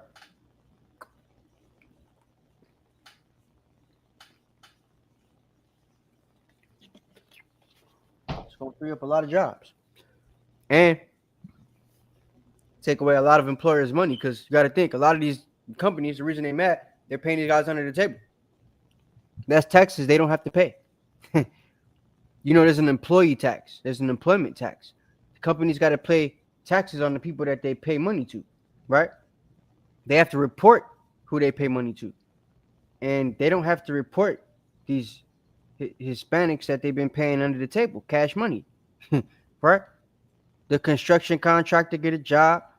The project manager pay them, you know, under the table, really low wage. They pocket the rest and put it towards the project and split the money. Right?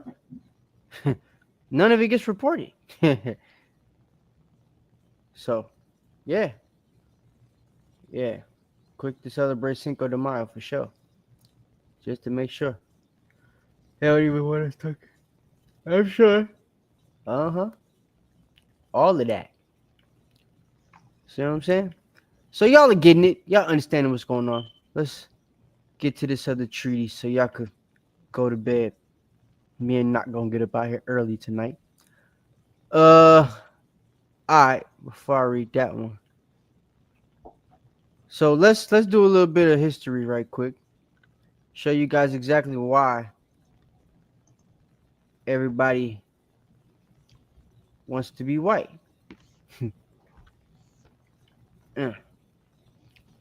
AI mode. I'm still learning how to use it, so excuse me. All right. What is the treaty that prevented Mexicans from becoming citizens and said it was only for whites? I typed it in like that because I was trying to make a point based off what I saw on my phone's AI overview. It gave me something that's a little bit different of an answer, so I'm going to read both of them to you. Let me see. Wow. All right. So look, this one says, as y'all see, the treaty you are likely referring to is the Treaty of Guadalupe Hidalgo signed in 1848, which ended the Mexican-American War.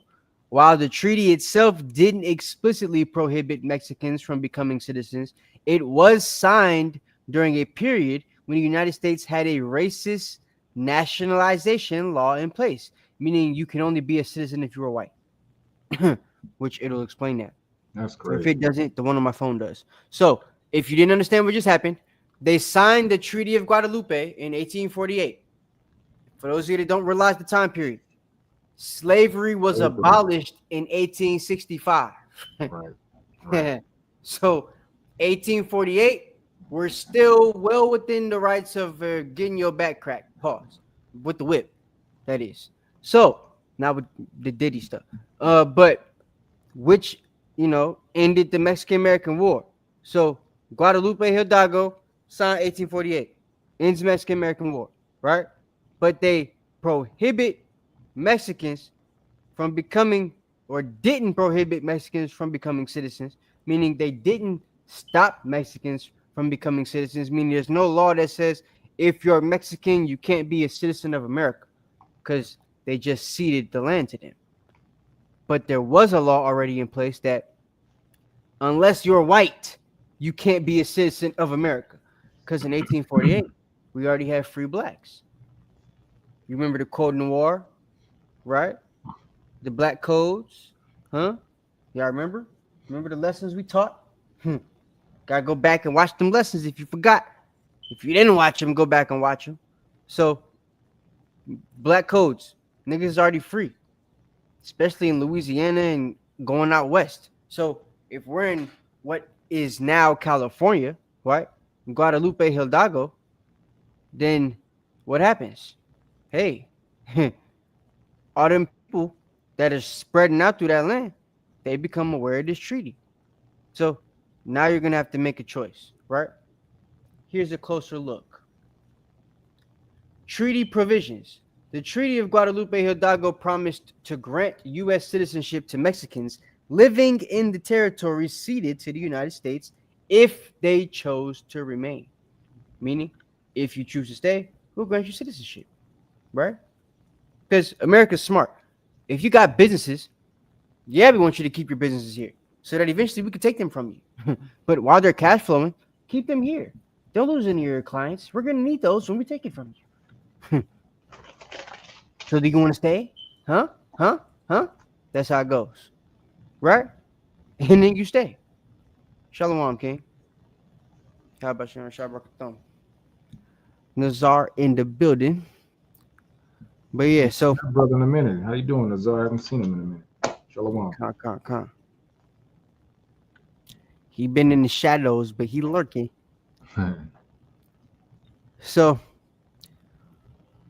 existing U.S. nationalization law. Watch this. However, U.S. law at the time, particularly the nationalization law of 1790. So this happens in 1848. The nationalization law that actually makes you a freaking citizen was written in 1790. Also a time period where we also had free blacks, right?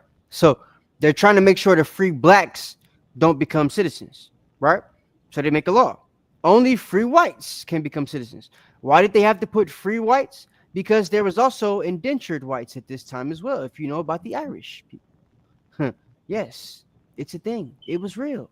So free whites can become citizens, right? Excluding the indentured Irish and the forever slave, if you know who that is, right? Now, legal versus social reality. Watch this. This is the game played specifically on the Mexicans, which then became a game played on all Hispanics that came to America, which is why they all want to be light-skinned and try to, better the race, right? So this created a complicated situation. The treaty legally made Mexicans in the ceded area territories eligible for citizenship, not making them citizens, but making them eligible, making them white by treaty. You understand? So automatically, if you were to choose the citizenship, you're white by treaty. Why? Because only white people can become citizens. Now the catch is they have to let you be considered a white person for that, right? Which they later allowed them to understand what that meant. So those that chose to be white or chose to be citizens, right, then were told, okay, now you're white. So you have to leave your Mexican heritage behind. Once they do that, what happens? Oh, well, you got to look white. So y'all don't look white enough. Y'all could go back. Or you can stay, but you're not going to be a citizen. You got to be white. Whiten up the family a couple generations, and we'll see what happens after that. How about that? You know what I'm saying? And then bam. Mejor la raza. Bow. So, however, socially, many Mexicans were still considered racially inferior and faced discrimination and barriers to exercising their full rights, including voting. The struggle for rights. Mexican Americans in the United States subsequently had to fight for their civil rights and equal treatment, particularly after World War II and during the Civil Rights Movement, which the Civil Rights Joint we will talk about. You feel me?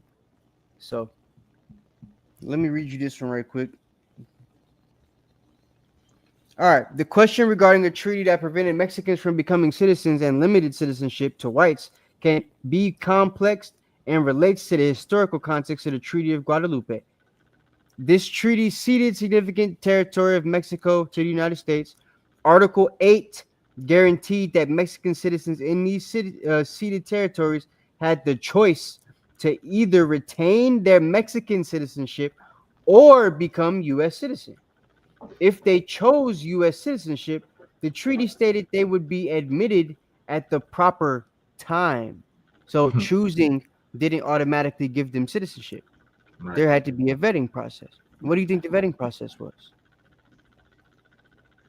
It's all good, King. It's all good. It's all good. We understand. It's good to see you anyway, though. All praise. But you see that, right? Well, y'all don't see it. You hear it, right?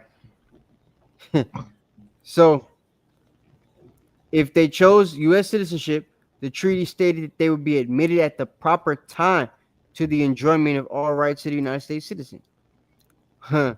While the treaty offered Mexican citizenship, the United States government within a year, 1 year, already start going back on the treaty. You know what they're known for, right? The forked tongue and stuff, you know? Yeah, all of that. So,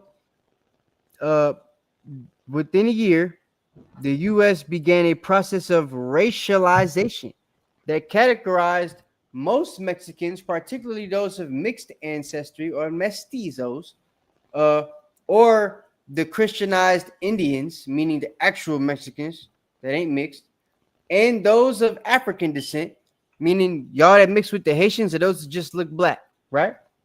That got your curly hair still and stuff like that, as inferiors, and accorded them inferior legal rights. So these people that look like your typical Hispanic that doesn't look white were automatically racialized, automatically given less than the other people, right? So what do you think is going to happen when word gets around to these people in their communities? Yo, we can't go to America looking black. They're going to treat us like slaves. And mind you, them saying that at the time was a real thing because it's during the time of slavery still.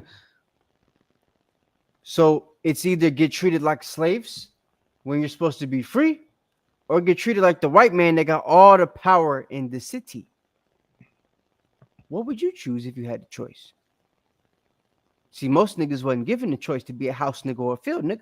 But if they was, what you think nigga would choose? Right. I'm telling you, most niggas would choose the freaking house.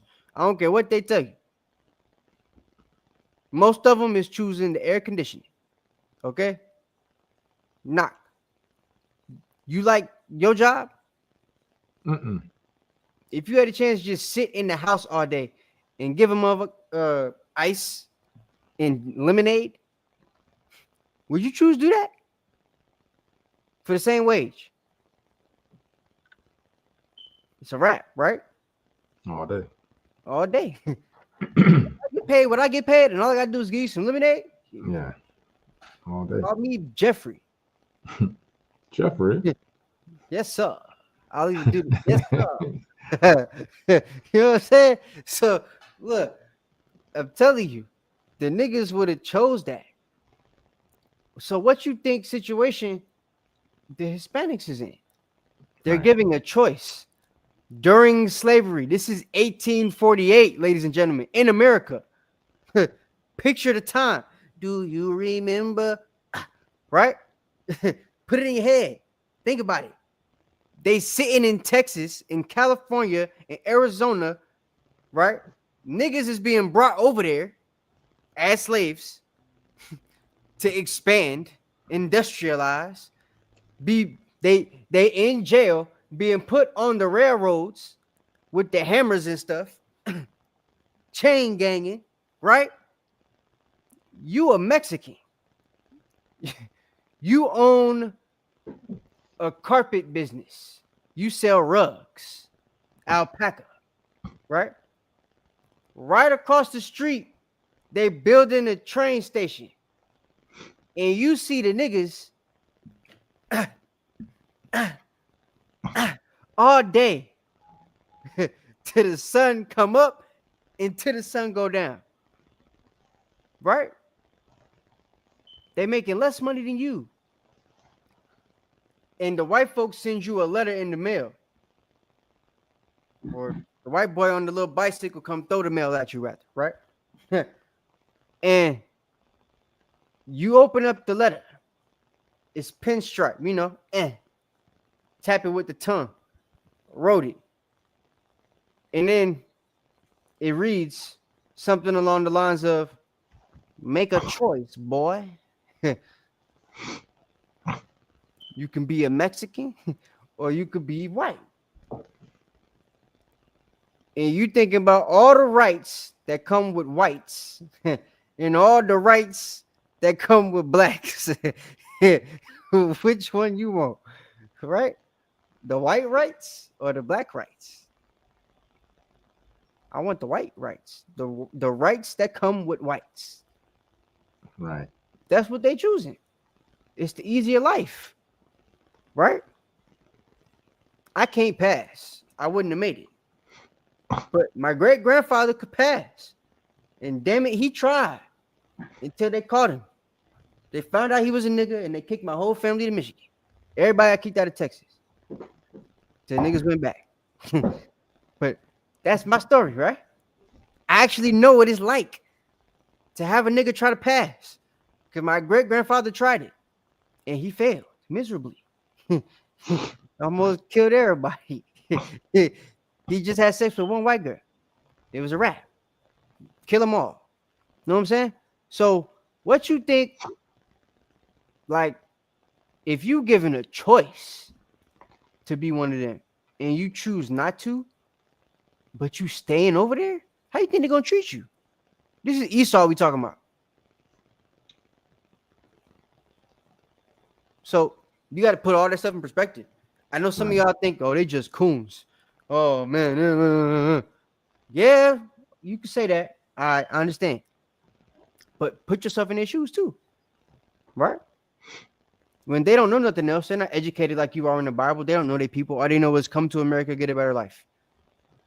What they're taught in order to come to America and get a better life is you got to be light-skinned.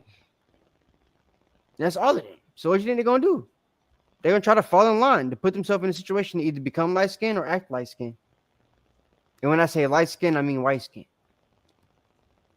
So that's what it is. Whether you like it, understand it, believe it or not. Right. Last slide. Give me Zephaniah 2:1. Had it ready. Okay. Let me see. Is this what I want? Yeah, all right.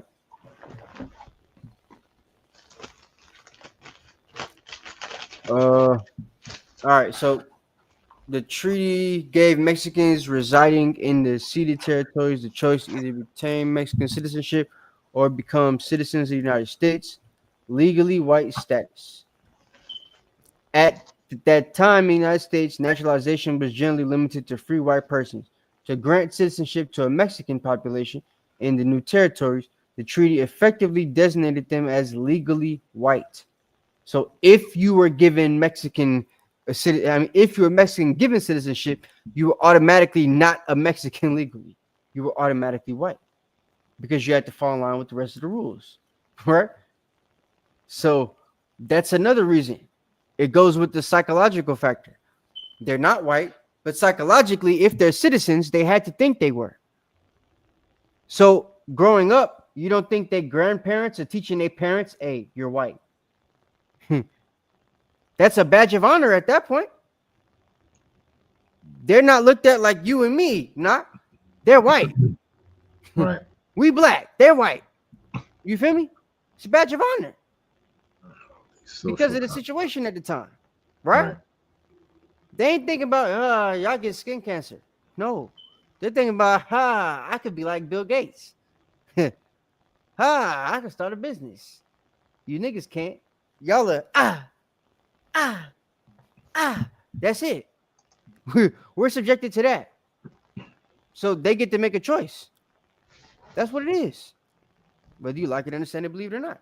So you got to put yourself in their shoes. Not to say any of you would have did it, because we're Israelites, so we probably would have chose the harder route anyway. But I'm just saying, most of our people, though they're Israelites, they're not practicing Israelites. So you got to put yourself in the mindset of most of our people. Most of our people spend every day of their life chasing a bag that grows wings and flies away from them daily. Right? So, but they still chasing it. So they're playing the lottery. They doing whatever they can to chase the bag. If the Mexicans are our people and we've got proof to prove it, and they're given the opportunity to have the bag, nigga, what? You ain't got to chase it. Either here's the bag or chase the bag. What you gonna choose? Be real. Most of y'all gonna choose. I'll take the bag. Give me that. I'll handle everything else later. The Bible says I can repent for my sin. Like, y'all look, it's a wrap. So, yeah, you got to take that into consideration. The legally white status, right? That's what they were. And this was a legal fiction, legal fallacy,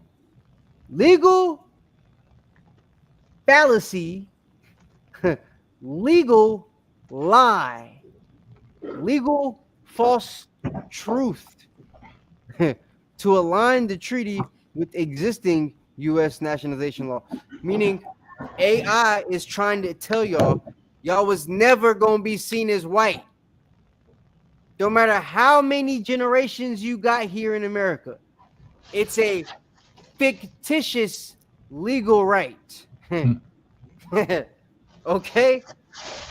If AI knows that, you don't think the cracker that wrote the damn law know it, and the one that's taught in school to teach you the law don't know it? Y'all got to make it make sense, bro. I'm just telling y'all the truth. All right? Don't hate the messenger. This is a legal fiction, which means fake, untrue, not real, to align the treaty with existing U.S. nationalization laws, as Mexicans were not necessarily viewed as white socially or God damn, I can't say that word. Anthropologically. There you go. Anthropologically. Anthropologically. I just can't say it. I can't say it. So, but yeah, the anthropologists can't freaking, they ain't calling you white people, okay? That's what I was trying to say. I can say anthropologist, but that I ain't even gonna try. I can't say it, damn it. I can't say it. So, but yeah, like, limited protection. While the treaty offered Mexican citizenship some provisions, particularly regarding land rights, that's why they like land, because that's mainly the main thing they were able to get, right? Were not always honored. So even though the land used to be yours, y'all ceded the territory to us. Sometimes we're gonna let you come here and pay for the land rights, but we're not gonna actually honor the thing you paid for, leading to dispossession and discrimination, right? Racial categorization. The legal designation of Mexicans as white influenced how they were categorized in the United States Census for a time, which is what we're going to talk about next, and then we're going to close out. Even as they faced social and economic inequalities. It's important to note the Treaty of Guadalupe Hidalgo itself did not explicitly state, yeah, okay, we read that. We know it didn't explicitly say that y'all can't be citizens if you're not white, but we read other things did explicitly state that, which is why it became true. They could not become citizens unless they were white, because other things said such a thing. All right. Shopper ranks. My bad. This one I might have to read on both of these, so let me read this one first. All right. So in the 1900s, hold on. In the 1900s, the United Latin American Organization asked for the word Mexican to be taken off the census because they felt they were white. Why did they feel they were white? Why did they want to be classified as Mexican anymore?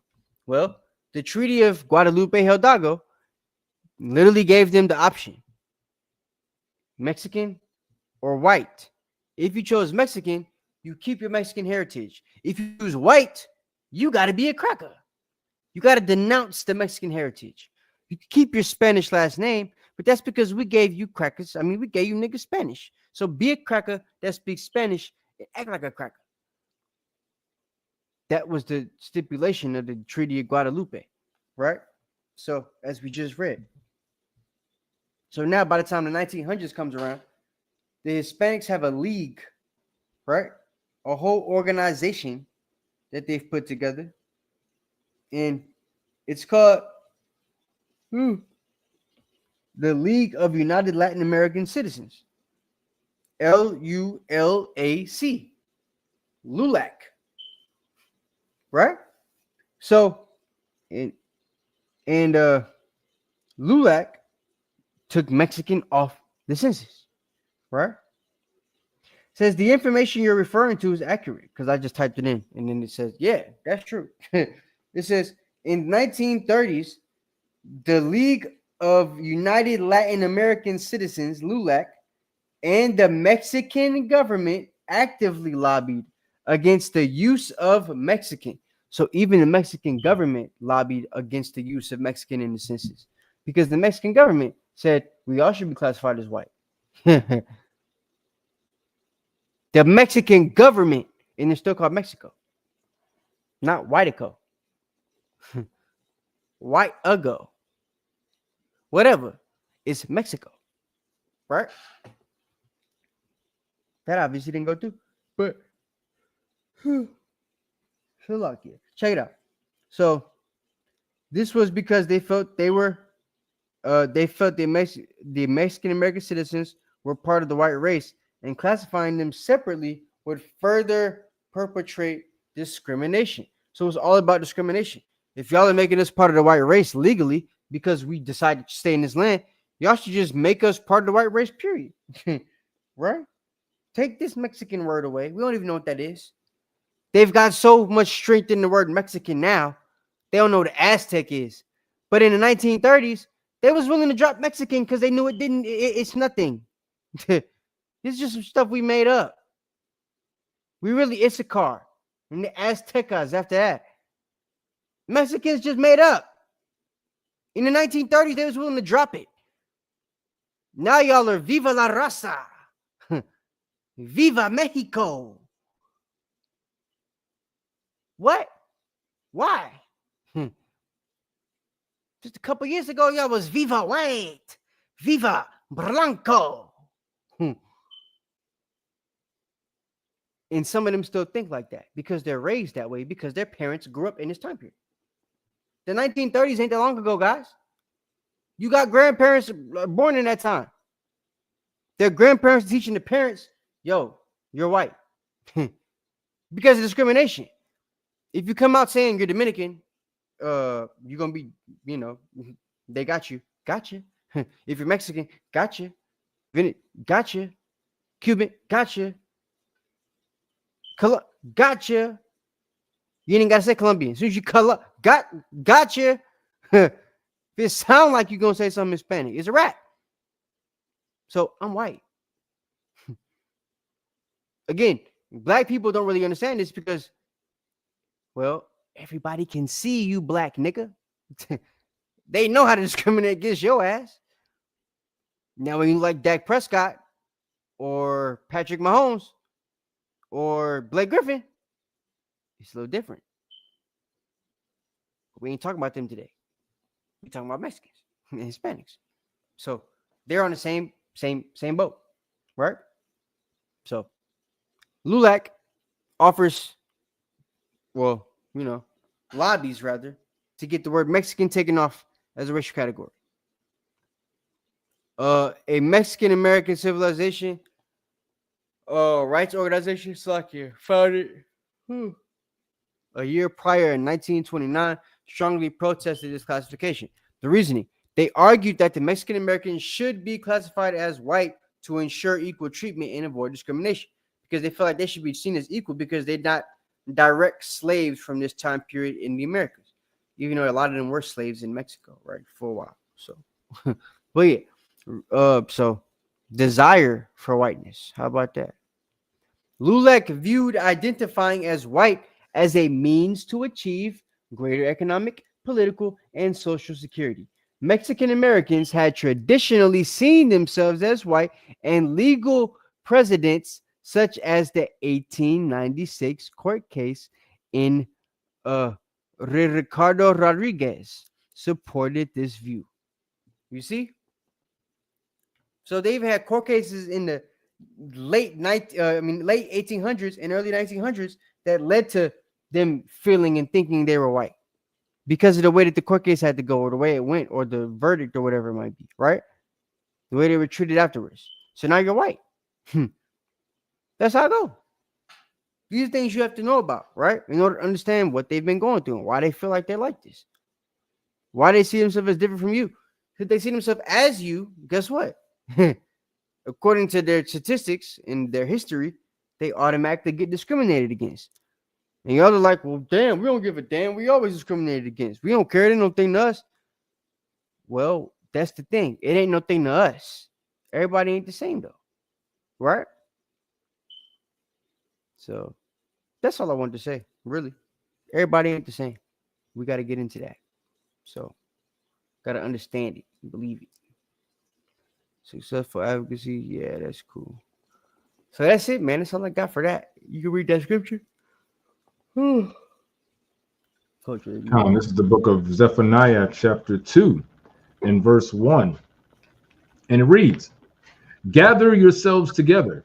Yea, gather together, O nation not desired. Yeah, I know. This the nation not desired. That's what it is. But we got to come together. And yeah, I know a lot of y'all don't know that because, well, like, don't know the history either, because if they teach it to y'all, then y'all could further educate each other, which would make y'all not be like that, right?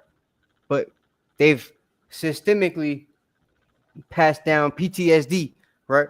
We've done the classes before where we teach that trauma gets passed down from generation to generation. So y'all have to understand that because trauma gets passed down, it's not just for black people or people in slavery. It's other things too that get passed down from generation to generation, right? If it's a family's plight that they've had, they've been in the same effed up situation for generations, right? For this generation and that generation and this generation and that generation, down to a certain person. Then it's like, if that certain person has the opportunity to get out of the situation, they're gonna get out of the situation. Right. Now, when you're told by the government the way you guys can get out of the situation is to whiten your race, what the hell you think they're gonna do? Especially if they got a phrase like "Viva la raza," it's for the whole everybody. That's the whole race. Right. Niggas don't say no stuff like that. Nah, we got a phrase like that. Not that I know of. I don't know it either.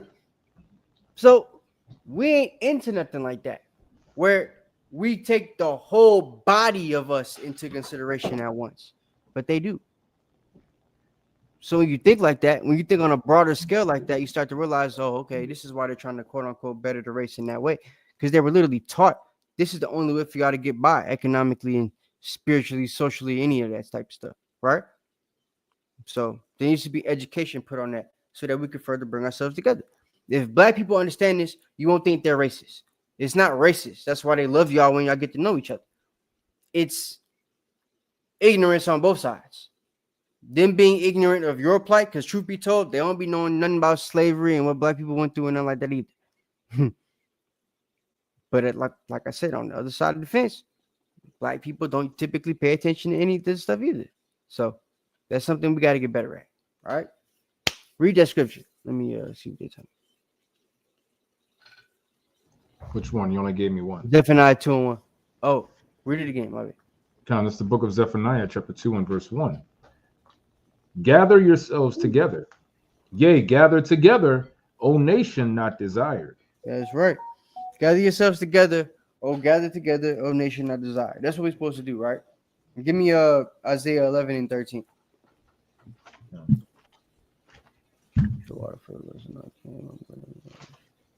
The book of Isaiah, chapter 11 and verse 13. Our praises, King. The water. The envy also of Ephraim shall depart, and the adversaries of Judah shall be cut off. The envy of Ephraim shall depart. So people got to stop, both sides. Right. Ephraim and Judah got to stop vexing each other. Read that. Keep going. The envy also of Ephraim shall depart, and the adversaries of Judah shall be cut off. Mm-hmm. Ephraim shall not envy Judah, and Judah shall not vex Ephraim. See that? Northern kingdom ain't gonna envy Judah, and Judah ain't gonna vex Ephraim or the northern kingdom. So the vexation from the southern kingdom could be y'all are the top tribe, y'all the top group, whether it's Judah, Benjamin, or Levi. Together, y'all top, right? So it's like, all right, now, if it's gonna be y'all that are not really stepping up, who gonna do it? Y'all can't be on the internet saying, "Hey, let them fend for themselves. We ain't got nothing to do with it. Stay out of it." For what? Y'all supposed to be the ones helping them. Y'all they brothers. The big brother at that. Right. So, yeah. I ain't got nothing else, man. But that's crazy. I was gonna read one more, but we ain't gonna read that. It's cool. So I hope y'all understood the lesson. I hope y'all kind of understand, where Hispanics and brothers and sisters that speak Spanish might be coming from, especially when it comes to the way they view themselves in America versus how they view themselves as one of you guys or one of us, right? It's because that literally is not beneficial to them in the way they live and helping their families. So that's all I got. Sorry. God. All praises to the Most High. All praises for that. Let's go ahead and get that roar.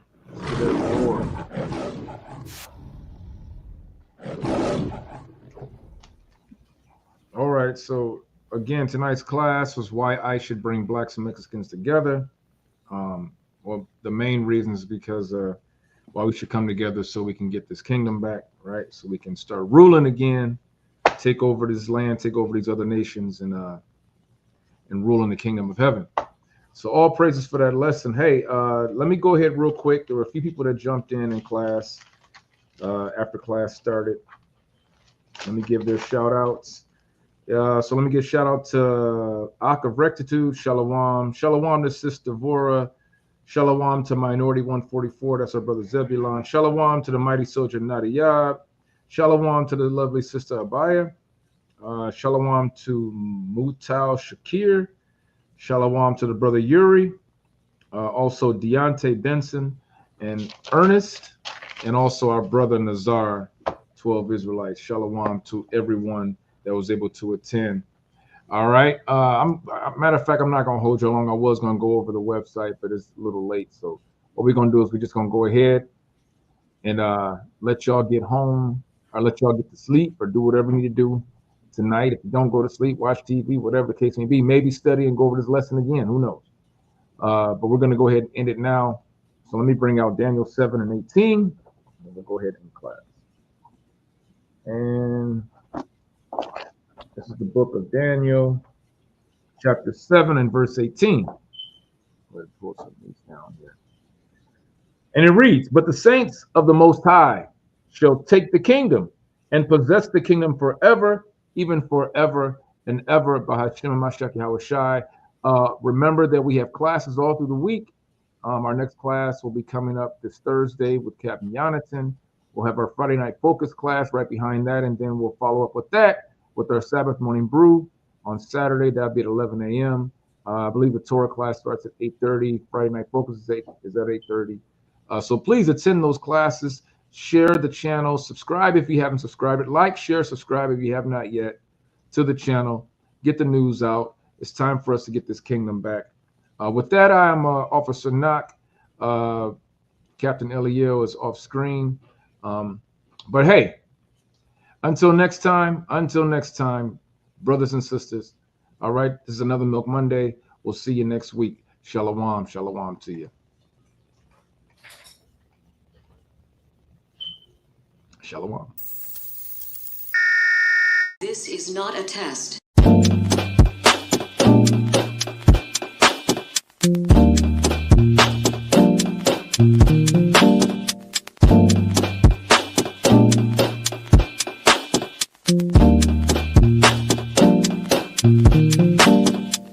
Black skin, black sauce, black Jesus, black users, black skin, black stones. black music, black skin, black thoughts, black Jesus, black music, black skin, black thoughts, black Jesus, black music, black music, black music, black music, black music.